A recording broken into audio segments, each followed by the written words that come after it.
Hello class ninth. I am Ashok, your English teacher. Welcome you in English class.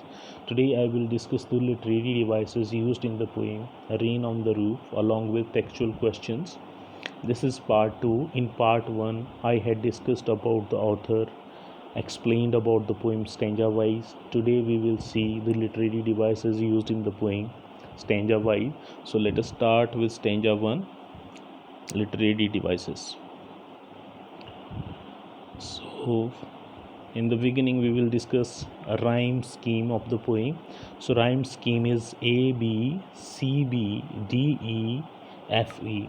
Lines 2 and 4 they are rhymed, and lines 6 and 8 they are also rhymed. Other lines are not rhymed with other lines, they just remain alone. So rhyme scheme of the poem is A B C B D E F E. Second literary devices used in stanza 1, that is alliteration, the repetition of a consonant sound in two or more consecutive words is called alliteration. Humid hover, H sound is repeating here, so here alliteration is there. Starry spheres, S sound is repeating in these two consecutive words, so here also alliteration is there. Press pillow, P sound is repeating. Lie listening, L sound is repeating, so alliteration is there in these conjunctive words. Then second device used here is onomatopoeia, the use of sound words to create a dramatic effect and auditory imagery is called onomatopoeia. Patter is the use of sound word, it is sound made by the raindrops falling on the roof, and they are the same. Patter and the sound created by drops is same, so here onomatopoeia is there.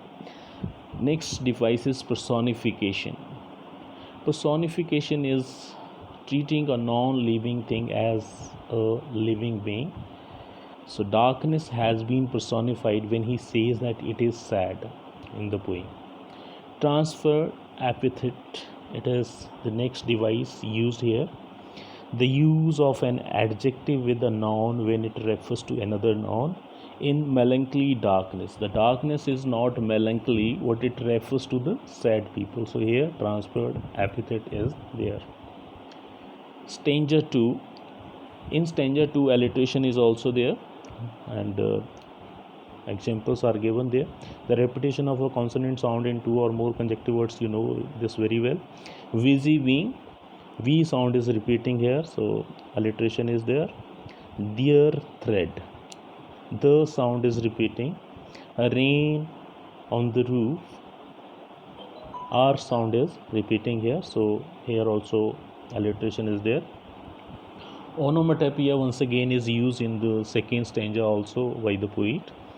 The use of sound words to create a dramatic effect and auditory imagery. Tinkle, patter sounds made by the raindrops are the examples of onomatopoeia. Personification is also there in the second stanza, treating a non-living thing as a living being. Recollection is personified when he says that they weave dreams.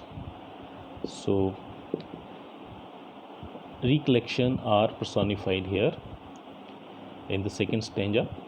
Transferred epithet once again is used in the second stanza, the use of an adjective with a noun when it refers to another noun. Dreamy fancies, it does not mean that the fancies are dreamy, what refers to the people who have dreams. Stanza 3, alliteration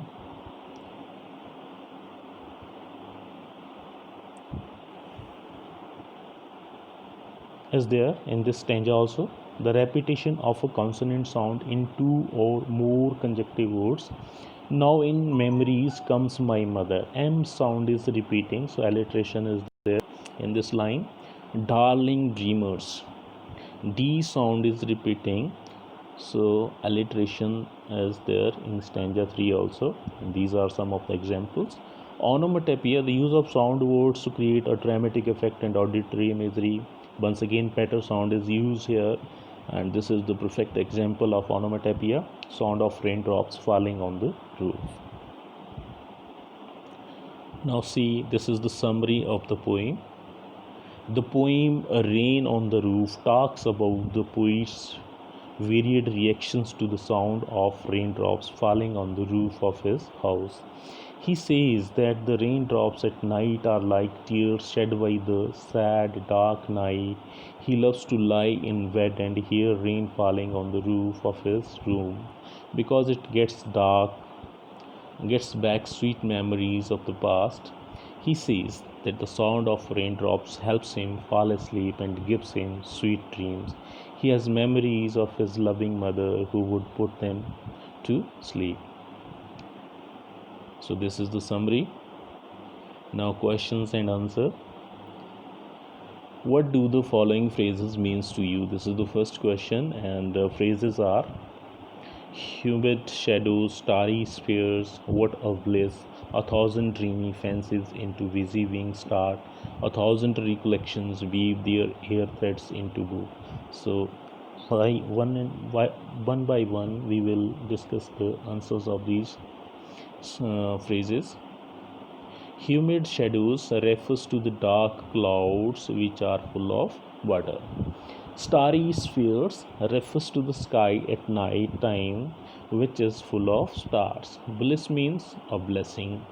1,000 dreamy fancies into busy being start means that people start having varied sweet dreams. 1,000 recollections weave their air threads into woof means that when people are asleep, the memories of the past come back into their mind in the form of dreams. So these were the answers of first questions. Now see the second question. What does the poet like to do when it rains? When it rains, the poet likes to lay in bed and hear the rain falling on the roof of his room. So this answer you can write in your notebooks. What is the single major memory that comes to the poet? Who are the darling dreamers he refers to? The poet has memories of his beloved mother. When he was a child, she would put him and his siblings to bed and allowed them to sleep till late. They had sweet dreams in their sleep. Darling dreamers refers to the poet and his siblings when they were children and had sweet dreams. They were loved by their mother and so were her darlings. Question number 4 is there. Is the poet now a child? Is his mother still alive? No, now the poet is not a child. He is an adult. His mother is also not alive. She is no more. This answer you can write in your notebooks. That's all for today. Thank you. Have a nice day.